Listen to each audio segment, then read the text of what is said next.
오늘은 빌립보서 18번째 시간입니다. 드림, 체험, 그리고 영광. 드림, 체험, 그리고 영광이라는 제목으로 하나님 말씀 증거하도록 하겠습니다.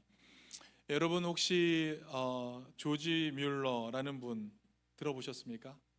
예, 아마 대부분 조지 뮬러 하면은 벌써 5만 번의 기도 응답자 이렇게 아마 떠올리셨을 것이라 생각이 됩니다.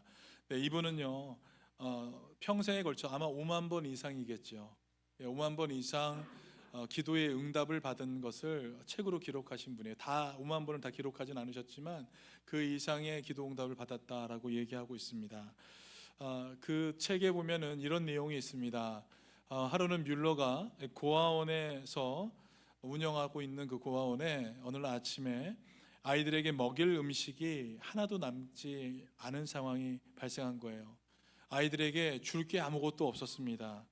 그럼에도 불구하고 뮬러는 아이들을 식탁 가운데로 다 모이게 했습니다. 그리고 식탁에 앉히게 했어요. 그런데 식탁 위에는 빈 그릇과 빈 물컵만 놓여져 있었습니다. 다른 것은 아무것도 있지 않았어요. 그런데도 뮬러는 아이들에게 자, 이제 우리 하나님께 감사의 기도를 드리자. 그러자 고아원 아이들은 의아해했지만 가진 것 하나 없이 하나님께 감사 기도를 드리며 식사 기도를 올려드렸습니다. 그런데 여러분, 그 기도가 끝나기도 무섭게 어떻게 됐어요? 고아원에 밖에 문 두드리는 소리가 들렸습니다. 문을 열어보니까 밖에는 빵을 가득 실은 마차 한 대가 서 있었어요. 마차 주인은 이 빵을 고아원 아이들에게 주고 싶다고 가지고 온 것이었습니다. 여러분, 참으로 기막힌 하나님의 응답이 아닐 수 없습니다. 여러분, 이 이야기는요 단순한 기적담으로 끝낼 이야기가 아닙니다.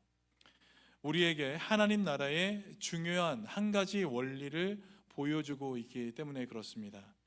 여러분, 하나님께서는요 어떤 사람의 마음을 감동하셔서 누군가에게 주게 되면 그 주는 손길을 통해 누군가의 필요가 채워지고 하나님은 영광을 받으신다. 여러분, 그런 원리가 여기에 담겨져 있는 것이에요.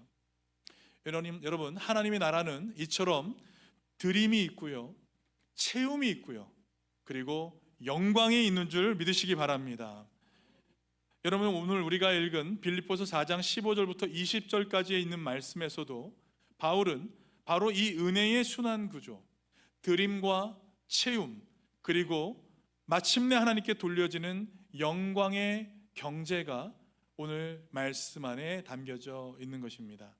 자, 이제 이 본문의 말씀 속으로 들어가면서 이 놀라운 복음의 순환 원리를 우리가 함께 살펴보기를 소망합니다. 먼저 15절부터 18절 말씀에 복음의 회계장부인 드림에 대해서 함께 살펴보겠습니다. 바울은 지금 로마 감옥에서 빌립보 교회를 향해 깊은 감사를 표현했습니다. 우리 15절과 16절 말씀을 다 같이 함께 합독하겠습니다. 빌립보 사람들아, 너희도 알거니와 복음의 시초에 내가 마게도냐를 떠날 때에 주고받는 내 일에 참여한 교회가 너희 외에 아무도 없었느니라. 데살로니가에 있을 때에도 너희가 한 번뿐 아니라 두 번이나 나의 쓸 것을 보내었도다. 아멘. 여러분, 15절 말씀을 보니까 복음의 시초에 내가 마게도냐에 떠날 때라고 기록하고 있습니다. 이 표현은 약 10년 전에 바울이 빌립보 교회를 세우고 나서 마게도냐 지역을 떠나 데살로니가 지역을 향했던 그 시점을 의미합니다. 그곳에서도 바울은 여전히 텐트 메이커로 일하면서 복음을 전하고 있던 상황이었습니다. 어느 교회에도 부담을 주지 않기 위해서 사도 바울이 자비량으로 사역하고 있었던 시기였습니다. 여러분, 그런 와중에 바울과 실라가 3주간 데살로니가 회당에서 복음을 전파했어요. 그런데 여러분, 이 복음 전함으로 인해서 데살로니가에 엄청난 폭동이 일어나게 되었습니다. 사도행전 17장에 보니까 유대인들이 불량배들을 선동해서 바울을 잡아들이려고 했고요, 결국 바울은 야손의 도움으로 밤에 급히 도망을 치게 됩니다. 여러분, 바로 그 혼란의 시기, 빌립보 교회는 바울에게 2번이나 헌금을 보내게 된 것이에요. 세상은 폭력으로 복음을 끊으려 했지만 여러분, 빌립보 성도들은 헌신으로 복음을 이어가게 되었던 것입니다. 그들의 헌금은 단순한 생활비 지원이 아니었어요.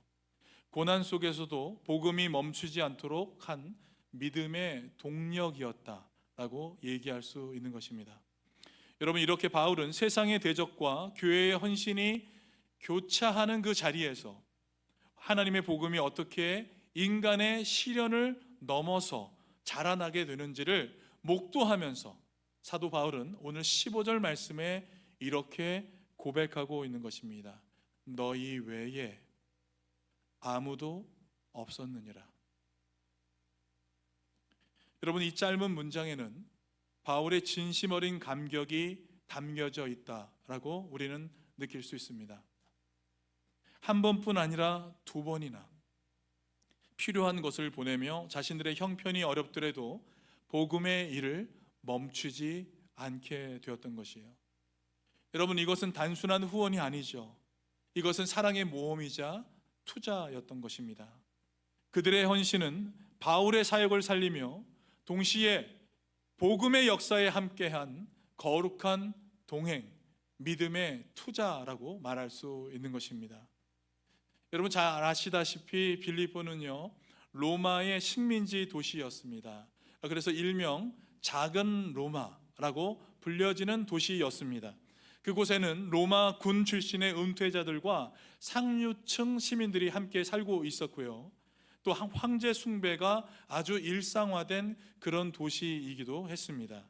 따라서 그곳에서 여러분, 예수를 주로 고백한다라는 것은요, 제국의 신을 거부하는 위험한 결단이었다라고 우리가 생각해 볼 수 있는 것입니다.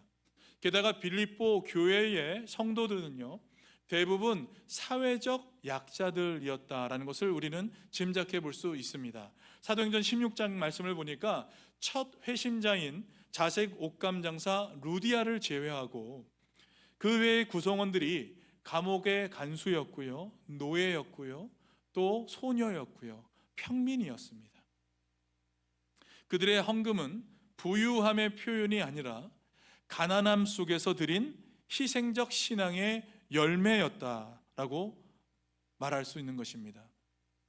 바울은 고린도후서 8장 2절에서 그들의 헌신을 이렇게 기억했습니다.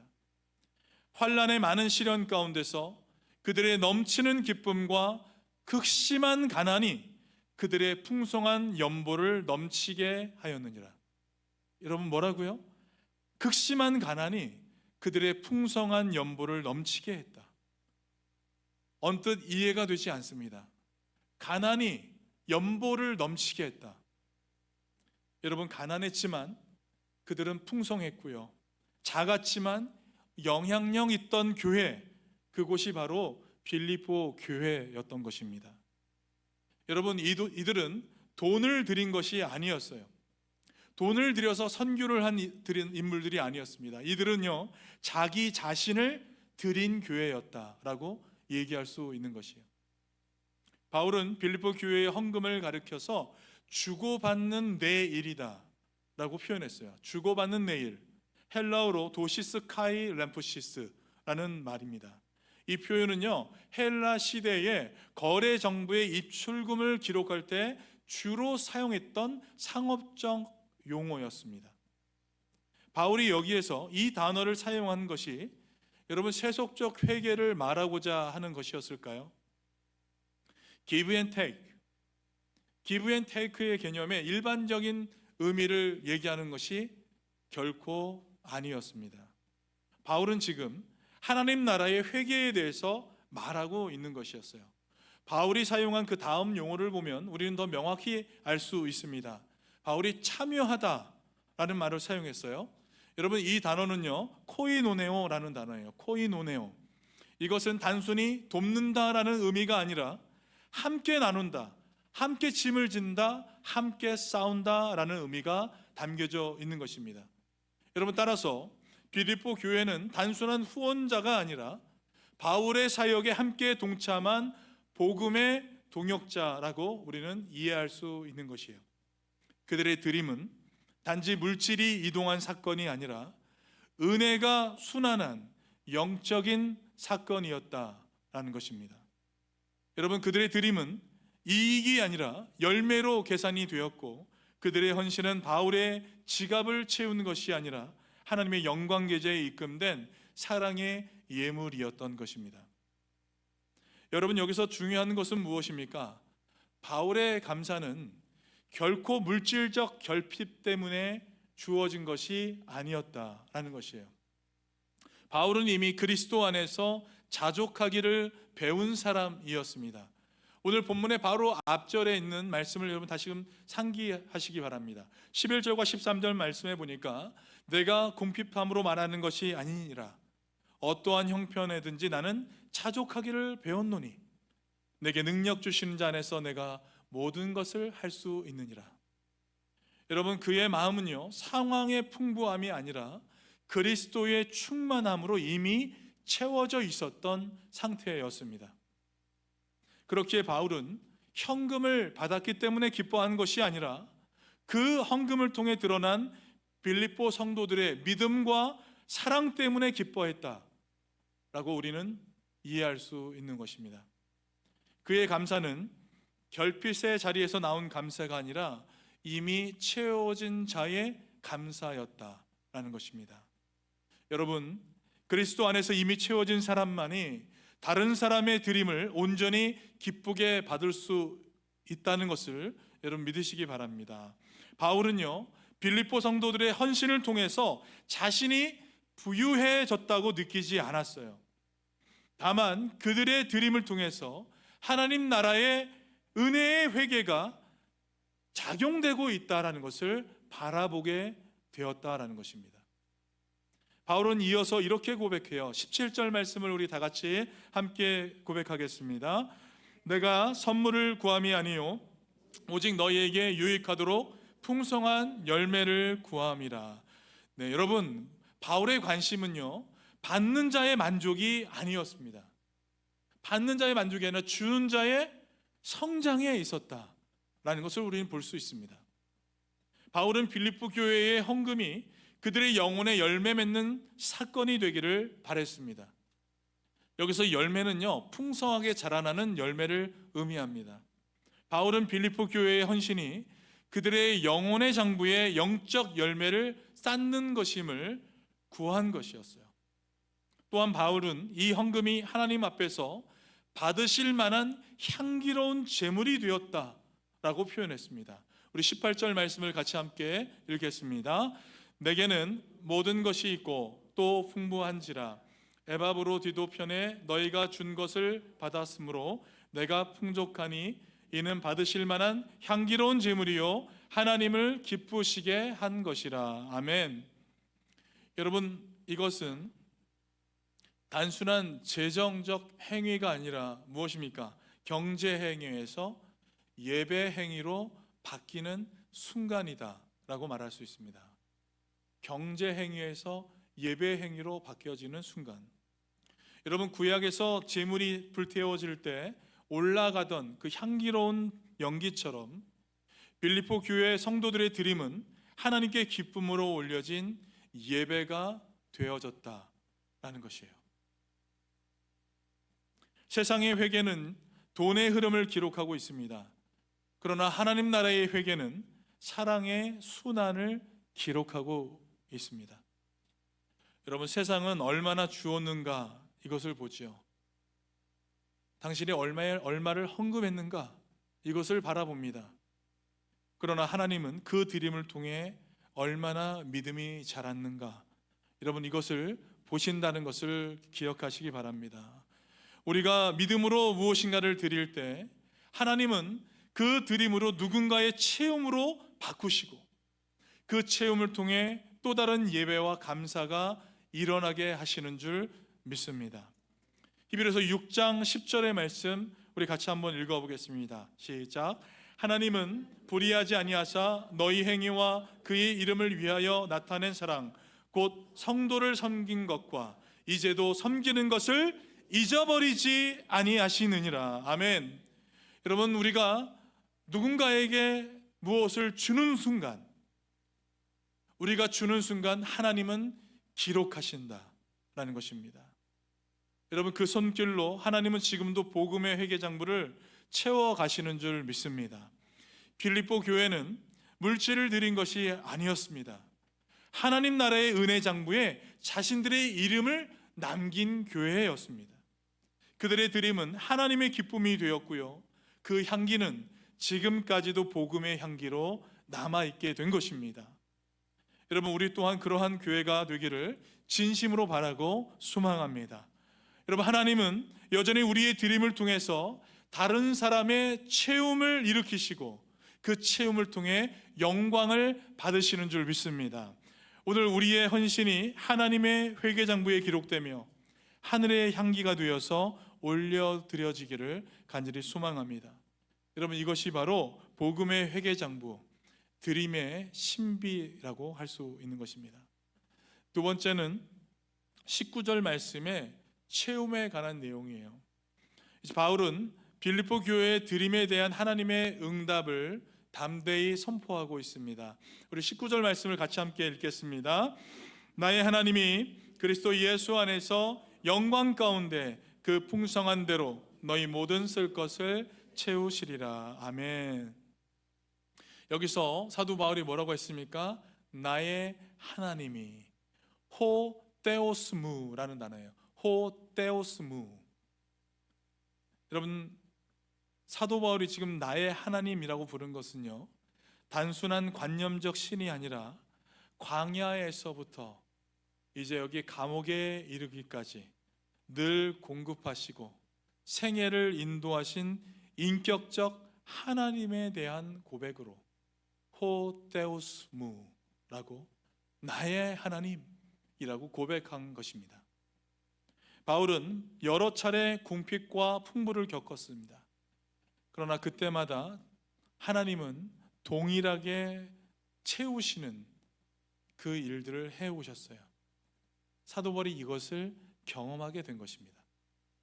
자기 경험의 신실함을 근거로 너희도 그분을 보게 될 것이다 라고 확신하고 있는 것입니다. 나의 하나님, 곧 너희의 하나님이 될 것이다 라고 얘기해주고 있는 것입니다. 우리 모두 하나님의 체험을 경험하며 나의 하나님에서 너희 하나님에서 나의 하나님으로 하나님을 인정하게 되길, 또 하나님을 경험하시게 되기를 간절히 소망합니다. 나의 하나님이 채우시리라 라고 믿음을 선언했습니다. 여기서 여러분, 채우다라는 이 동사는요, 결핍을 넉넉히 메우다, 가득 채우다라는 의미가 담겨져 있습니다. 하나님은 일시적인 필요가 아니라 충만하게 채우시는 분이심을 말하고 있습니다. 여기서 바울은 사람의 후원을 받았다라고 편지를 끝내지 않았습니다. 하나님의 최종 결산으로 모든 우리의 시선을 하나님께 지금 끌어올리고 있다라는 것이에요. 왜냐하면 복음의 회개 장부에서 최종 공급자는 우리 하나님이시기 때문에 그렇습니다. 그래서 여러분, 이 채움은 그리스도 예수 안에서 이루어지게 되는 것이에요. 그리스도 예수 안에서, 엔 크리스토 예수. 세상적 요령이나 인간적인 공로로 채워지는 것이 아니었습니다. 여러분, 은혜의 통로는 오직 우리 주 예수 그리스도인 줄 믿으시기 바랍니다. 여러분, 우리는 드림으로 구원을 사는 것이 아니라 그리스도 안에 있는 자로서 드림과 체험의 순환에 참여할 때 그리스도 안에서, 엔 크리스토 예수 안에서 채워지는 놀라운 신비를 경험하게 되는 것입니다. 사도 바울이 이렇게 기도했습니다. 풍성한 대로라고 얘기했어요. 여기 풍성한 대로라는 말은요, 부자가 동전 몇 입 밖에서 꺼내주는 정도가 아니라 하나님의 영광과 부요함의 스케일에 상응하게 채워주신다라는 의미입니다. 공급의 기준은 여러분, 우리의 공로가 결코 아니라 그분의 영광에 있다라는 것을 우리는 기억하셔야 돼요. 공급하시는 거예요. 왜요? 하나님의 영광을 위해서 공급하신다라는 것입니다.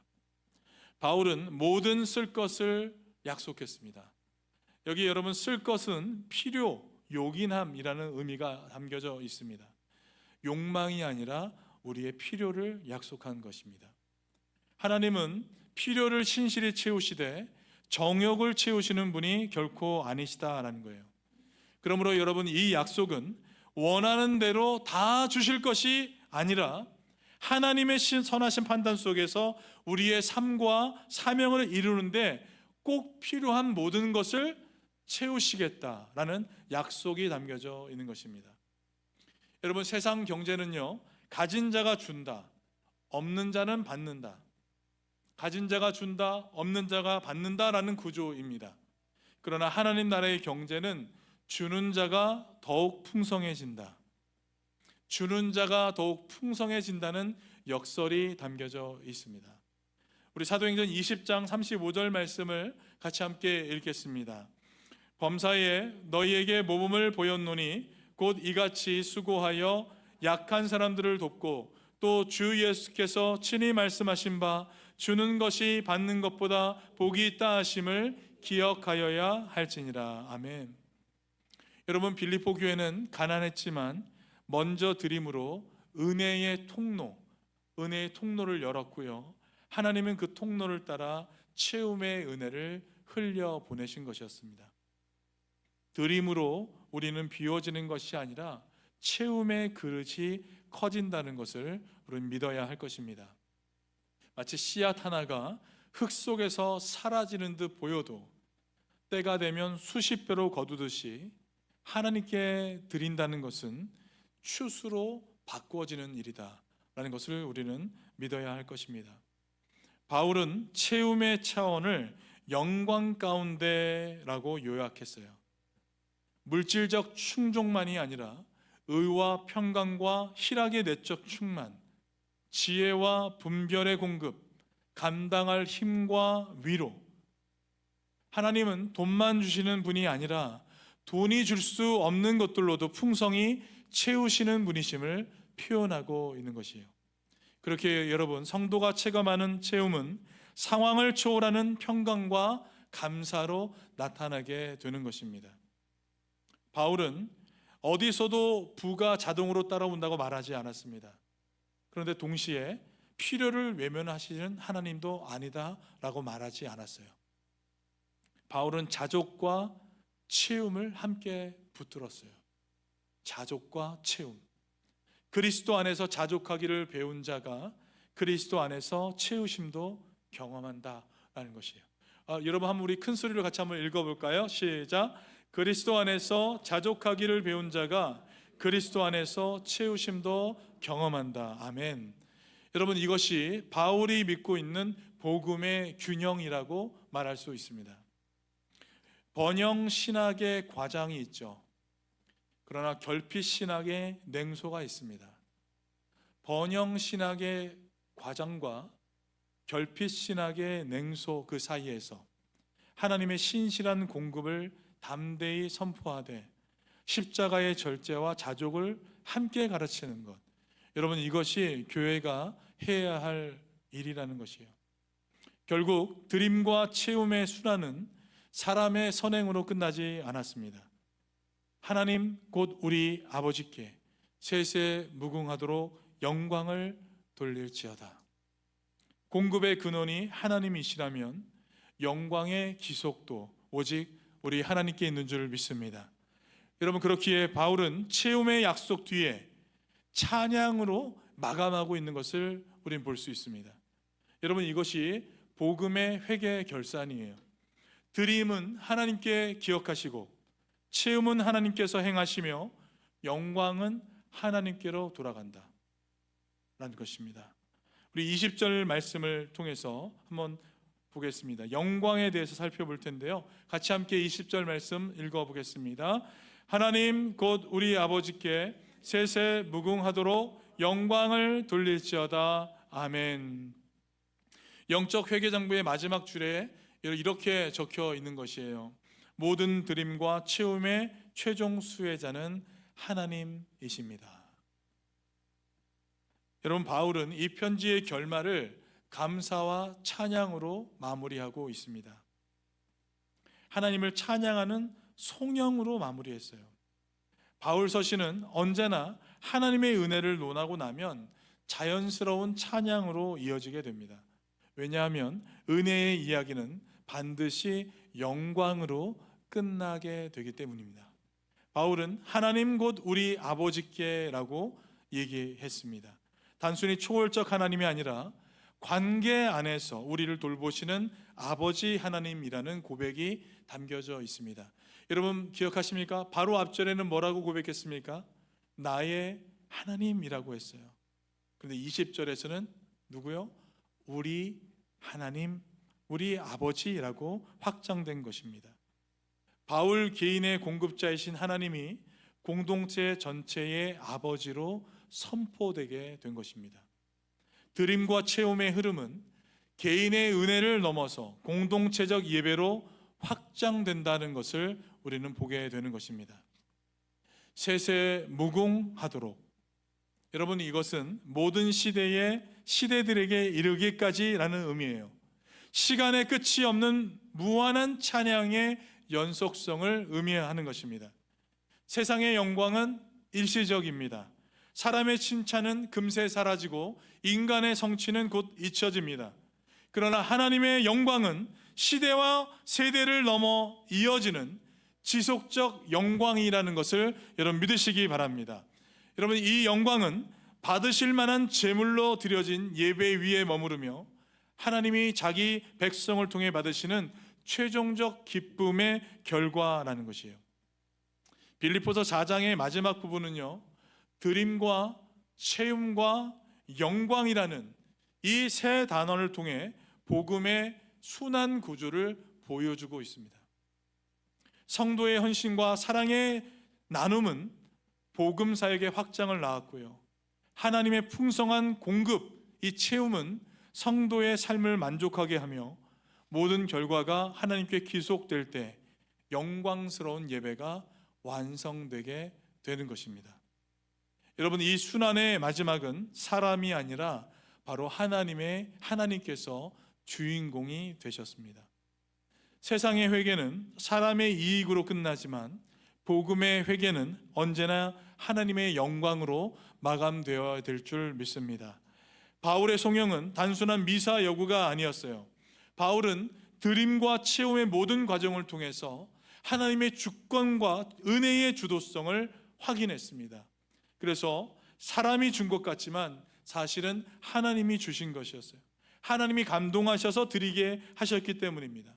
사람이 채우는 것 같지만 하나님이 채우신 것이었어요.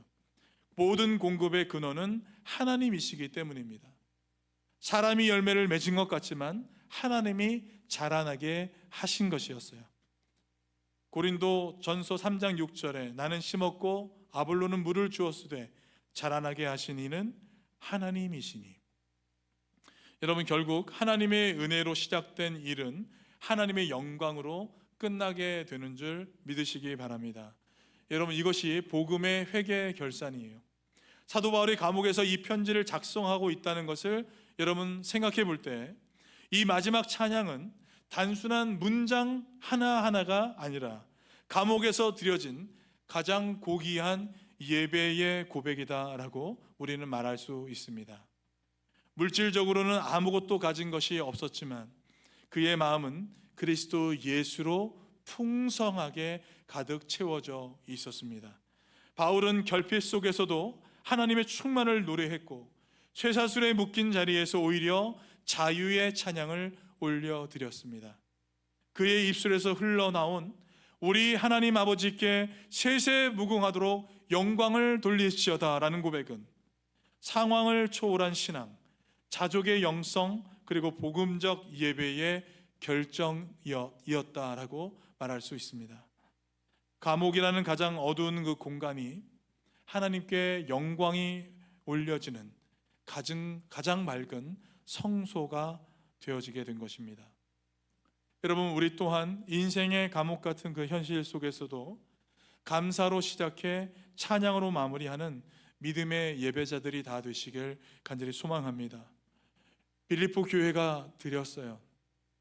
가난함 중에 그들이 가진 것 모두를 드렸습니다. 바울이 감사했고요, 하나님이 채워주셨습니다. 여러분, 이 모든 과정의 마지막 결론은 무엇입니까? 하나님 곧 우리 아버지께 세세 무궁하도록 영광을 돌릴지어다. 하나님께 영광이 되는 삶을 살아가는 우리 모두가 되길 간절히 소망합니다. 말씀을 맺겠습니다. 빌립보 교회는 가진 것이 많지 않았어요. 그러나 그리스도를 사랑하는 마음으로 드림의 신앙을 실천했던 교회였습니다. 그들의 헌신은 단지 바울의 필요를 채운 것이 아니라 하나님 나라의 회개장부에 기록된 영적 예배의 향기로운 제물이 되었습니다. 바울은 감옥에서 이 편지를 마치면서 마지막에 이렇게 고백했죠. 하나님 곧 우리 아버지께 세세 무궁하도록 영광을 돌릴지어다 라고 하며 하나님을 찬양했습니다. 여러분, 감옥이라는 그 현실은 그를 가둘 수 없었습니다. 결핍 속에서도 사도 바울은 충만했고요, 묶인 자리에서도 그는 하나님을 예배했습니다.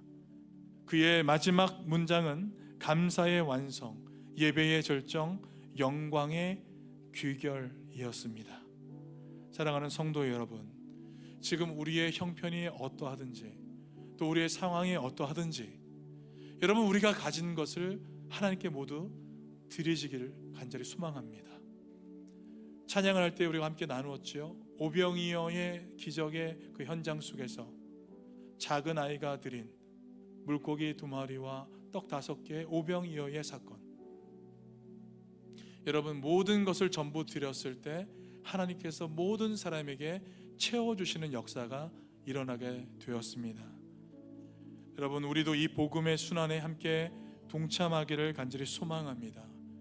드림이 있어야 채움이 있고요, 그래야 하나님이 영광 받아주시는 줄 믿습니다.